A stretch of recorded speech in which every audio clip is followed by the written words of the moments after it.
I think I want to take the liberty of saying this, Murli, I hope, and other friends will not mind it. But there is a political point that I want to make through what I'm going to say to begin with. National Platform for the Rights of Disabled, of course, has been speaking about this issue and has been able to organize this memorial meeting. Actually, it is an exception. It is an exception. I'm saying it with a lot of pain. I have myself been associated with few disability rights organizations, and today I cannot claim to represent any one of them. Because when the actual harassment of Professor N Saibaba began, I think sometime in 2012, there was nobody who came to support him. I'll come to the reasons also why this has happened. This is not related to disability rights organizations, it's related to something else. Actually, I met Professor N Saibaba sometime around, I believe, 2007-8, when he came to my house in the university campus where I used to live those days. And this flat was otherwise very much accessible on the ground floor itself. It had only one step to get inside. And by this time, Professor Saibaba had also acquired the privilege, I would say, of a wheelchair.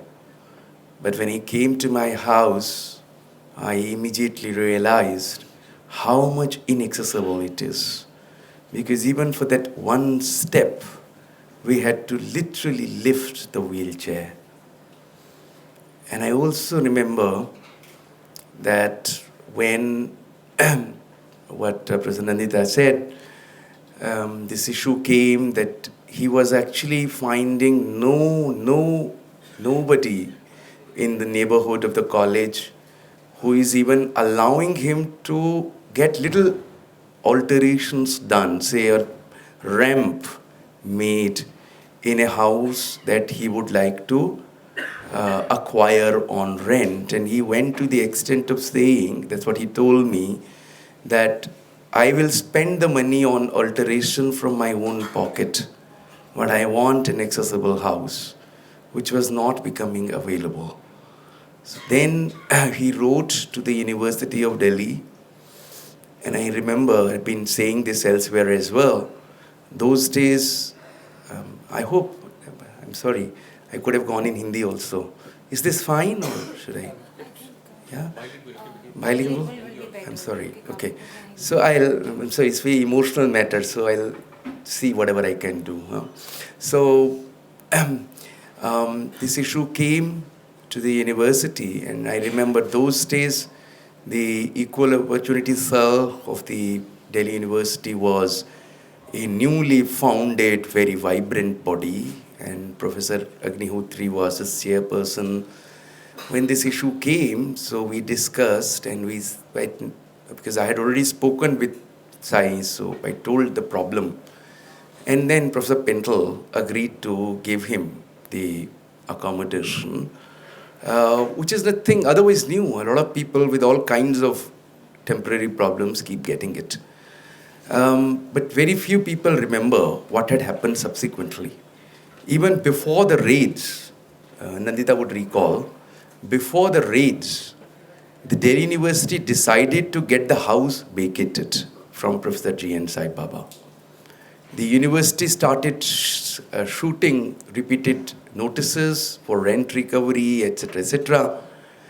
And then he thought of taking the help of the Office of the Chief Commissioner for Persons with Disabilities, a friend who is also no more now. Okay? But no help came from the Office of the Chief Commissioner for Persons with Disabilities.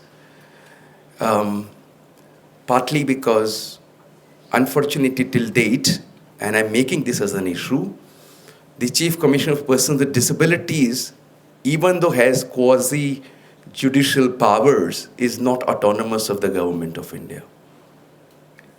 So it is almost bound to cow down before the government. And in this case, there was added reason to cow down. Because otherwise this would not happen. I mean, in a personal conversation, the then Chief Commissioner reported to me that even the university is thinking that he is a Maoist sympathizer. And I told the then Chief Commissioner, saying that if this is true, then also the entitlement of a person with disability, for that matter, are not based on somebody's ideological conviction. They are based on impairment. This issue still persists, and I'm making it because, for me, of course, it's a moment of bemoaning, but it's also a moment of celebrating and carrying on the legacy.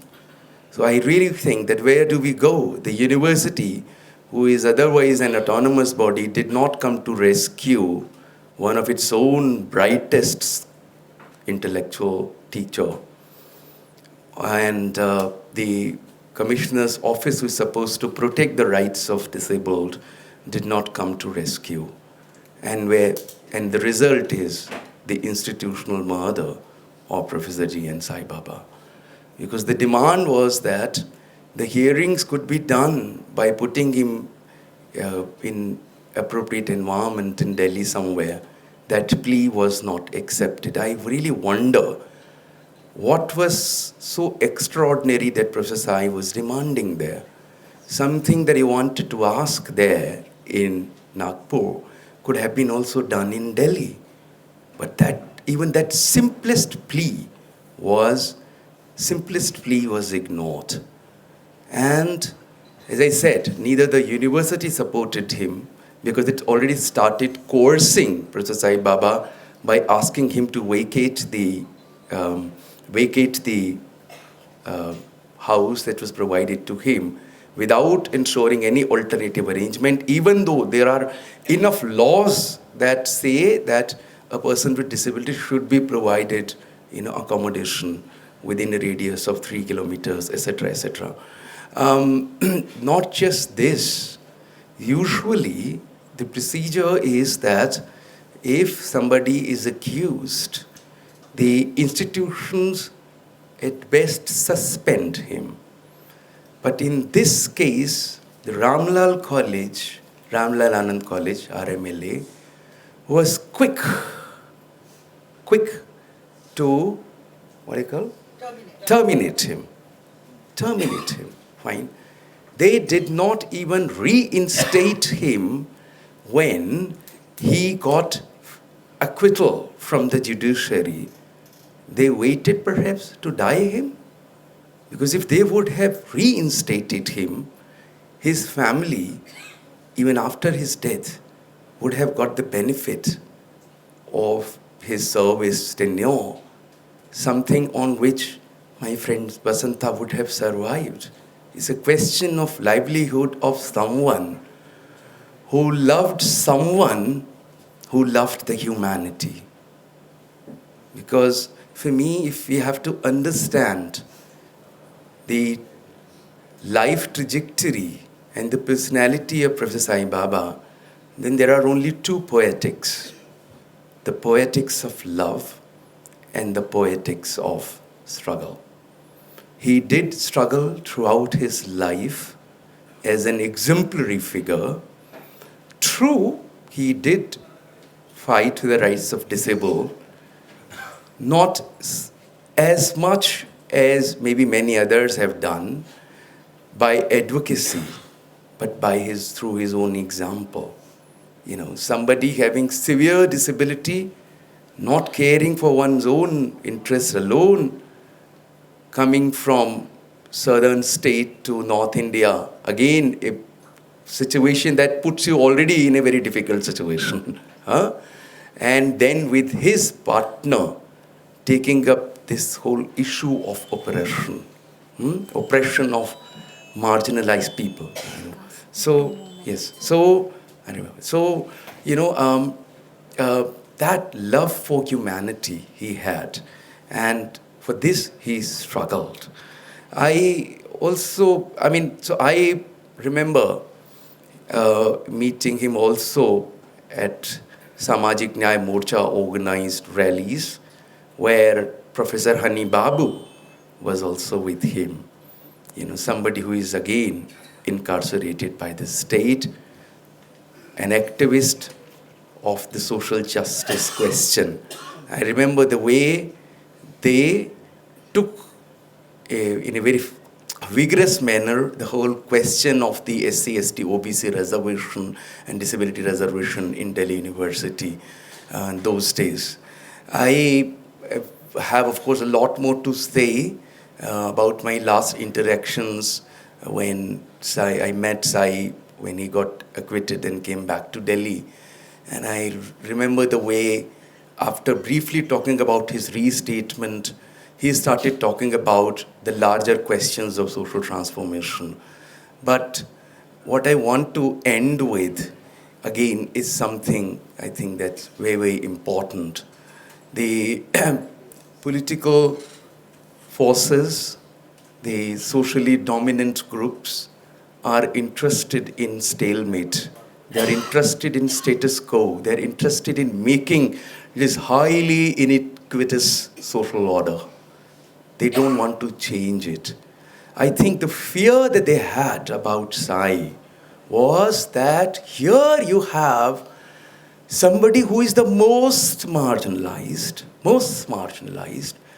is fighting against the giants and fighting not only for the rights of his own community, but fighting for social justice in a larger sense of the term. I think they were afraid of the kind of inspiration that Sai was creating. That is the reason why, in Sai's case, from judiciary to administration to university, all demonstrated, I think, an extraordinary level, a highest level, or I would say the lowest level of intolerance, of insensitivity, which led to this situation where we have lost a crusader.